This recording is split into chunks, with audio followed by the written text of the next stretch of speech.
Hey guys, and welcome back dito sa ating YouTube channel. And for today's video guys ay meron na namang panibagong update dito sa Kintara. So grabe yung update, nakakasyak, pasabog na pasabog po sa lahat. Masasabi ka bang maglalaro ulit sa Kintara kung ganito naman yung update na pinalabas nila dito? So sabi nga nila dito guys, all of mount, lahat ng mga mount po dito ay na-receipt back into 25% lahat talaga guys. Sabi nga nila dito, every mount now rides at the same 25% base speeds boost, dragon, whale, turtle, rocket, all of them. Which mount you ride is now about which one you love, not which one is secretly faster than anyone nga daw dito guys. Pero pwede naman nating i-upgrade yung ating mga mount po dito katulad ng octopus natin na merong 45% nga yan sana. So any mount can be trained faster, sabi nga nila, by anyone. Lahat po tayo dito sa Kintara na naglalaro guys, pwede natin yang mai-upgrade, no?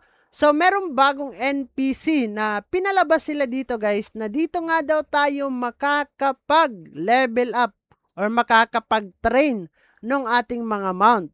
So, one at a time yung gagawin natin dito na training. So, click natin itong NPC na si Sorel guys, the stable master. Who? There, Sorel, the name. Best speed the game. I've trained bulls, birds, whales, even a rocket once. Saves me. Eyebrows clean off, but by thunder it flew. That mount on yours is loading at trough. Hand it over with a bit of gold nga daw dito guys, and I'll put real thunder in his hooves. So click daw natin, kailangan natin matrain yung ating mga mount po dito, and then click natin yan guys. So guys, every train nga daw dito ay madadagdagan ng 5% yung speed ng ating mga mount po dito.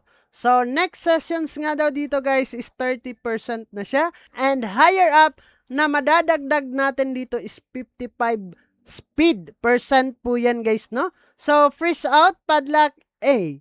We'll fix that truth right up nga daw dito. So para sa inyo guys, ano ba yung nakikita ninyo dito sa kanilang panibagong update? So para sa akin guys, napakaganda nung kanilang ginawa as of now. Lalo na sa mga bagong players na kailangan na lang bumili ng mga mounts para mabili silang makatakbo. Lalo na sa PvP area. Mahihirapan ka talaga, lalo na kung mabilis yung mga kalaban mo dito.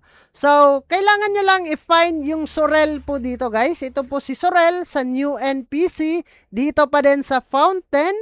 And kailangan nyo dito mag-train and then kausapin nyo lang po siya dito guys, no? So, kailangan talaga natin dyan 10 gold per session and then madadagdagan yan ng 5%. So, up to 55% yung ating mount po dito guys. So, marami-rami yung gagastusin natin dito guys. And then, pagkatapos nyan, kailangan yung i-check yung inyong speed kung merong nadagdag o wala man lang guys, no? So, yun lang naman ang panibagong update natin dito kay Kintara. Wala muna tayong kitaan guys. Dito muna tayo sa ating mga mount also. So, comment down below para mapag-usapan natin kung maganda or parang bad trip tayo dito sa panibagong update ng Kintara.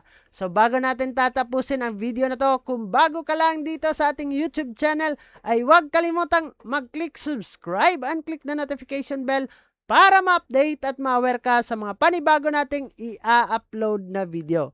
So dyan naman na kayo, kita-kits soon in the next video, and bye-bye! Barangay, samahang masaya, ano pang hinihintay? Kung online games ang iyong gusto, dito ka sa guild ko, solid to. Sa aming community na puro makulit, mga hari na trash talk pero